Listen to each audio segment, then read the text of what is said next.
worked very hard with the San Francisco Venue Coalition, the Independent Venue Alliance, to actually advocate for venues, put this issue on the radar of the supervisors and obviously Mayor Breed, the Entertainment Commission, the Office of Small Business.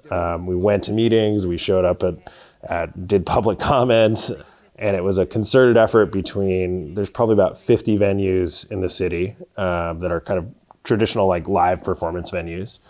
We all made a concerted effort to get out there and sound the alarm. And to her credit, Mayor Breed really stepped up, worked with Matt Haney, who was Supervisor Haney was a huge champion for us. And they got this done, and they got $3 million into the SF Venue Recovery Fund.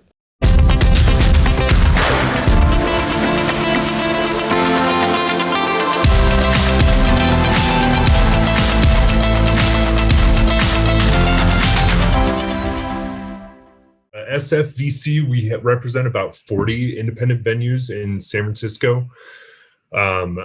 Basically, all those venues closed on March 13th, 2020. We're the first to close. We will be the last to reopen. And during that time, we've had all of the overhead costs of rent or mortgage, payroll, utilities, insurance with zero revenue. So many of these venues have been burning $1,000 a day just to stay closed. We have a huge music history here in San Francisco. It's a part of our cultural fabric, but it's also an economic driver. We produce $7 billion annually for the entertainment and nightlife sector here in San Francisco, which is, it's formidable. We've been very fortunate here at the Bill Graham Civic. We've had the Department of Emergency Management, EMS division, using part of our building since last April. And aside from being very proud to support the city family and their efforts to keep the citizens of San Francisco safe, I can't even tell you how important it is to us financially to have just some cost recovery coming in and just a little bit of income to keep the doors open. Typically, we'll have 300 to 400, up to 500 people working behind the scenes to support a show. That is everything from the stagehands and the teamsters, security staff, ushers, ticket takers, the folks that do our medical, the bartenders, the people in the kitchen that are preparing food for backstage and for the concessions, the people that sell t-shirts. It's really a pretty staggering amount of people that are out of work as a result of this one venue going dark. It doesn't work for us to open at a reduced capacity. We're very hopeful that when we get past June 15th, out of the tiers and into the blueprint for our new economy, that we can open it 100%, that we could look forward to our festival, Outside Lands, happening at full capacity in October.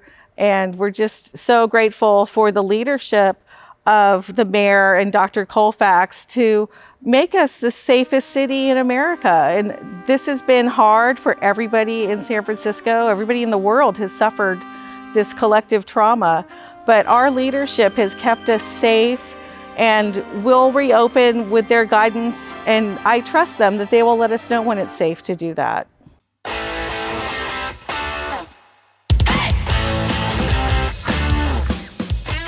A lot of times all people know about America is kind of bullying stuff or military stuff or corporate stuff.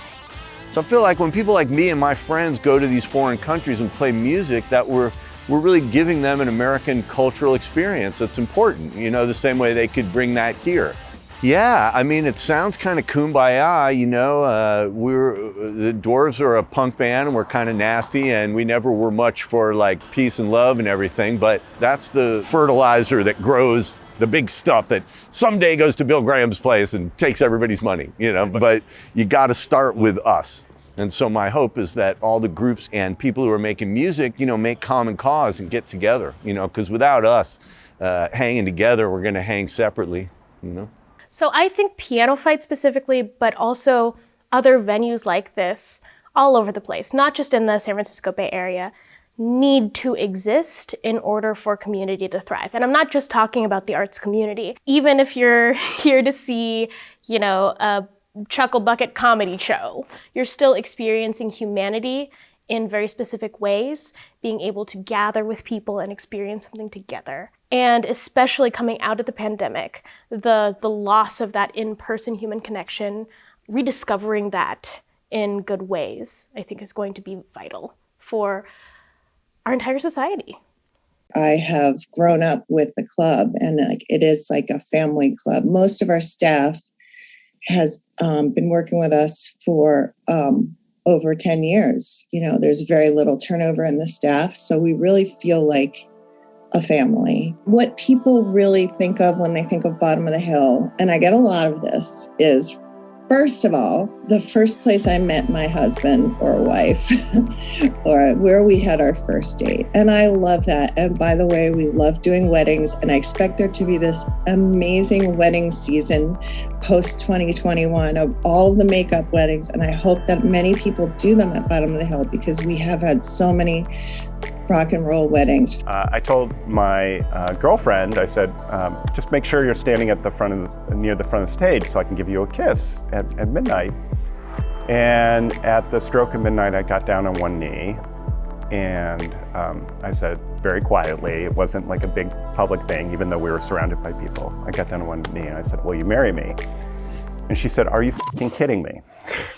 And I said, no, I'm dead serious. And she said, yes, and was like really freaked out. And we were in the middle of the show. We just paused for New Year's Eve, and that was where I proposed to my wife. So these venues it's more than just a professional relationship. It's even more than just a relationship from a love of the arts. It's literally where my family started. Bottom of the Hill will always have a special place in my heart. Venues represent so much. Venues are cultural beacons of a city. They're community centers where neighbors can come together to celebrate, mourn, learn, and dance together. Venues and arts and culture are often, characterized as second responders to crisis. They provide a mental health outlet and, a community center for people to come together at. And it's really the shared history of our city. These spaces is where we all come together and can celebrate. Art music often opens up people to understanding the fellow man. And that's always necessary. And if anything, it's going to be even more necessary as we come out of this to reach out and connect with people again. The idea that we can sustain as long as we have food, water, and shelter is probably accurate. But did anybody have a good time over the last year? No. San Francisco is a great town. I've been here, many years, and I love it here. It's a beautiful, beautiful place to be, and we need to remember that music is key to that, art is key to that, drama, acting, movies, everything that makes life worth living. That's what we got to promote here in San Francisco. That's what's important now.